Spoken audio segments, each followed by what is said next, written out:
Bonjour tout le monde. Le besoin de vouloir tout contrôler. Les conséquences sur soi et sur les autres.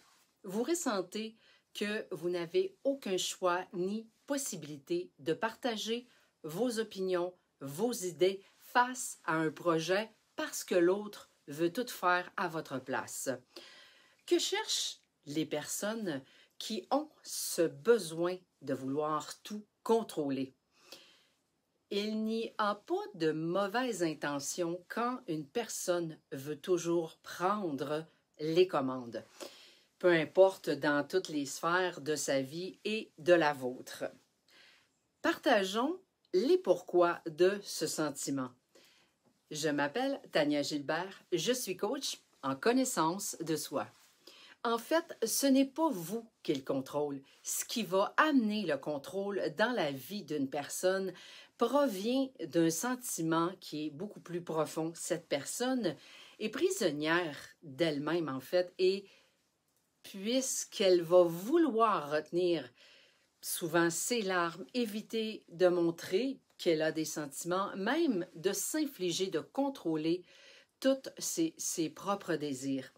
Nous savons de base que nous agissons toujours en fonction de nos perceptions intérieures. Alors, si une personne agit de cette manière envers elle-même, elle ne pourra pas être différente avec son entourage, bien évidemment. Il se cache derrière tout ça de la peur et d'éviter de vivre des déceptions ou d'être jugé. Évidemment, c'est un mécanisme de défense qui permet aux gens d'agir sur la prise en charge, soit d'une décision, d'organiser un voyage, devoir faire des choix, ce qui évite d'avoir à le subir. Contrairement aux pensées envers eux, ils vont se cacher souvent au fond de leur cœur un besoin d'être aimé et d'être apprécié, que la vérité de ce contrôle, c'est de vouloir faire plaisir et rendre ses proches heureux.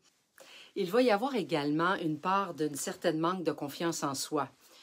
Il y a des conséquences à cette souffrance derrière cette façade. Et même en plus, là, quand il arrive de ne pas pouvoir obtenir ce qu'ils veulent ou qu'une chose soit irréalisable, d'autres signes pourraient apparaître et une grande fatigue. On peut imaginer que c'est exténuant, c'est comme avoir une pression constante sur les épaules. Quand les moyens ne sont plus efficaces, ben l'esprit, le corps vont agir en le manifestant avec d'autres méthodes et ça ne sera pas pour le mieux nécessairement, puisque on ne peut pas être en mode perfectionnement en permanence. C'est épuisant. C'est pourquoi, si vous ne le faites pas, votre corps et votre esprit, ben ils vont s'en charger. Donc, il faut comprendre que contrôler rime avec le perfectionniste. Alors, la première grande étape est d'apprendre sur le lâcher-prise, apprendre à ralentir, à contempler autour de soi le cours naturel des choses. Si vous vivez avec une personne contrôlante, exprimez-lui en paroles que vous l'aimez ou bien démontrez des petites attentions qui prouvent que vous tenez vraiment à cette personne. Donc, en résumé, là où il y a de la volonté et de la sincérité, il y a de la place pour apprendre à mieux se connaître.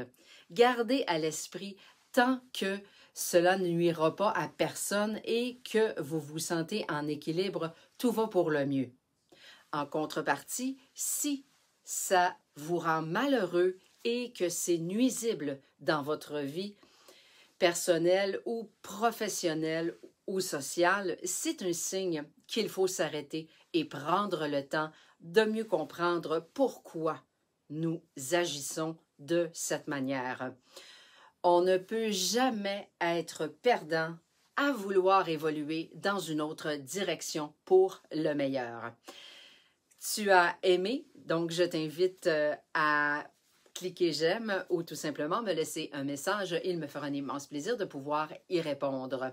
Tu peux également t'abonner à ma chaîne YouTube en cliquant sur le bouton en bas de l'écran à gauche. Merci d'avoir été là et j'espère vous revoir très bientôt.